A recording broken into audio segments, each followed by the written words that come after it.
Hello everyone, my name is Zarishikrar and welcome to my YouTube channel.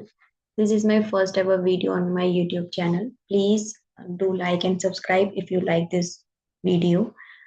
So I will tell you today my first MNC joining experience. कैसे क्या ऐसे मैंने apply किया, कैसे मैं select हुई थी. So my first MNC was HCL. सो चलिए मैं आपको बताती हूँ आगे का प्रोसेस, कैसे मैं सिलेक्ट हुई, कैसे मेरी ज्वाइनिंग हुई थी, क्या हुआ था. आप देख सकते हैं ये मेरा HCL का ऑफर लेटर है. मैंने HCL 2020 में ज्वाइन किया था. मैंने एक ओक्यूब्स का टेस्ट होता है वो दिया था, उसके थ्रू मैं HCL में सेलेक्ट हुई थी. आफ्टर दैट मुझे एक मेल आया था फॉर माय असेसमेंट.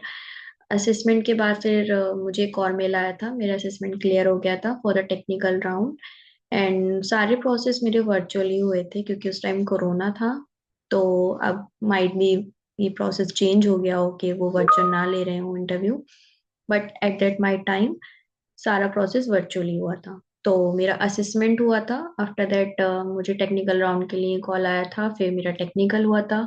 सब कुछ उन लोगों ने, मेरा जो भी मेरा बीटेक का प्रोजेक्ट था और जो भी टेक्निकल रहता है राउंड, वो सब कुछ हुआ था. उसके बाद फिर मेरा एक थर्ड राउंड हुआ था जो कि HR राउंड था. तो उसमें HR जो भी आपका सैलरी एक्सपेक्टेशंस रहता है वो सब कुछ पूछते हैं. After that with in a month मुझे ये ऑफर लेटर आ गया था HCL की तरफ से. तो ये वेरी फर्स्ट मेल होता है HCL की तरफ से जो आपको आता है. इसमें आपको आपकी लॉगिन आईडी और आपका पासवर्ड दिया जाता है जिससे आप डिस्कवर HCL के पोर्टल पे जाके खुद को रजिस्टर करते हैं और फिर अपना जितना भी ज्वाइनिंग का आपका फॉर्मेलिटीज रहता है वो करते हैं. जैसे आपका उसमें आपका सॉरी, उसमें 10th की मार्कशीट आपको अपनी फिल आउट करनी रहती है, 12th के मार्क्स करने रहते हैं, आपका प्रेजेंट एड्रेस, प्रीवियस एड्रेस और आपकी पासपोर्ट डिटेल्स और आपका बैंक अकाउंट डिटेल, जो भी मतलब रिक्वायरमेंट रहती है वो सब कुछ आपको उसमें फिल करना रहता है. उसके बाद फिर आपका इंडक्शन होता है वेरी नेक्स्ट डे. तो उसका मेल कभी कभी लेट भी आता है और कभी कभी ऐसा होता है कि लोगों की ज्वाइनिंग हो जाती है उसके बाद उनको इंडक्शन का मेल आता है. बट मुझे तो टाइम से ही आ गया था.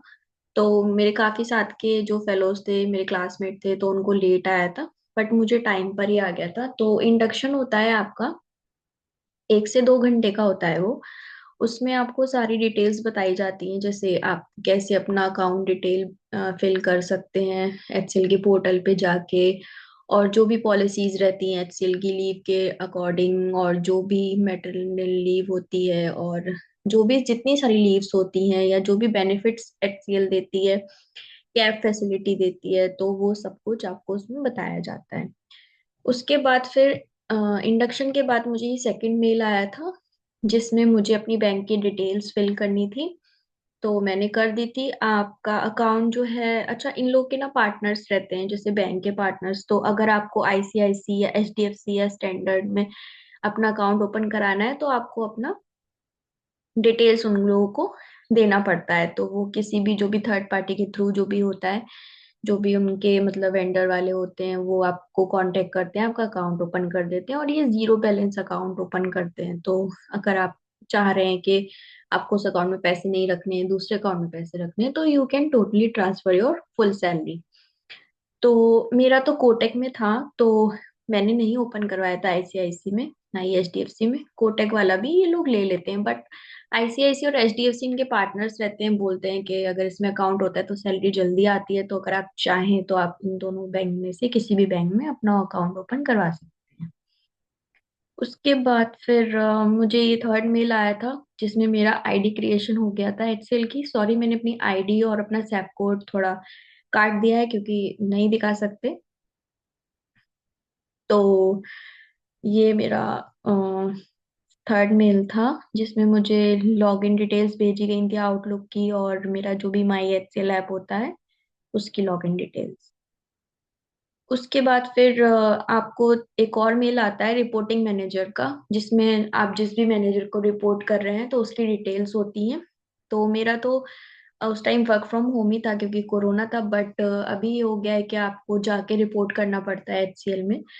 तो इसमें जो एड्रेस उन लोगों ने मेंशन किया है, नोएडा सेक्टर 60. तो मेरा 60 नहीं था, मेरा 126 था, जो हेड क्वार्टर है एचसीएल का। बट मेरी जो मैनेजर थी वो नोएडा सेक्टर 60 में रहती थी, मतलब उनकी लोकेशन वो थी, दैट्स वाई यहाँ पे मुझे ये रिपोर्टिंग लोकेशन मिली थी।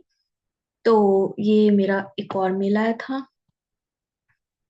तो ये हो गया मेरा सारा प्रोसेस, ज्वाइनिंग प्रोसेस। अच्छा, आपको एक चीज और बतानी है, जैसे जब आप अपना ज्वाइनिंग प्रोसेस कर देंगे पूरा एचसीएल में, तो आपको एक और मेल आता है कि फिजिकल डॉक्यूमेंट सबमिशन का। तो फिजिकल डॉक्यूमेंट सबमिशन आपको एचसीएल में या तो आप कोरियर कर सकते हैं, या फिर आपको जाके सबमिट करना पड़ेगा। उसके बाद आपको आपका आईडी कार्ड मिलता है।